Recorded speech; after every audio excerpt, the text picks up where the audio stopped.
दोस्तों ये है कार का बैटरी। चलो हम इसे चेक करते हैं। वोल्टमीटर को लगाएंगे 20 पर और वोल्टेज देखेंगे 11.37 है वोल्टेज।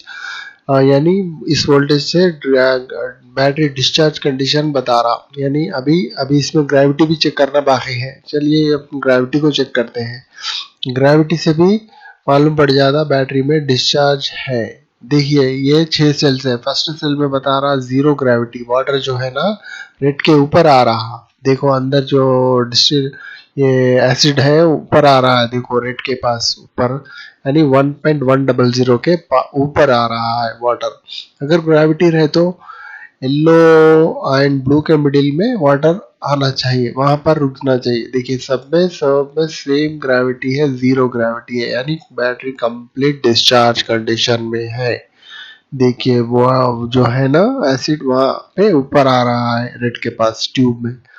जैसे एसिड ग्रेविटी है नॉर्मल है तो येलो एंड ब्लू के मिडिल में 1.250 के पास रहता। चलिए हम इसे चार्ज कर देते हैं इस बैटरी को। कल तक ये बैटरी में चार्ज हो जाएगी। बैटरी नॉर्मली डिस्चार्ज हुई है क्योंकि ग्रेविटी वोल्टेज नहीं है, इस वजह से ये डिस्चार्ज हो गई है। चलो 7-8 एम्पेयर में मैं लगा देता हूँ बैटरी। कल तक कार का बैटरी ओके हो जाएगा। इस तरीके से आप चार्जिंग लगाइए।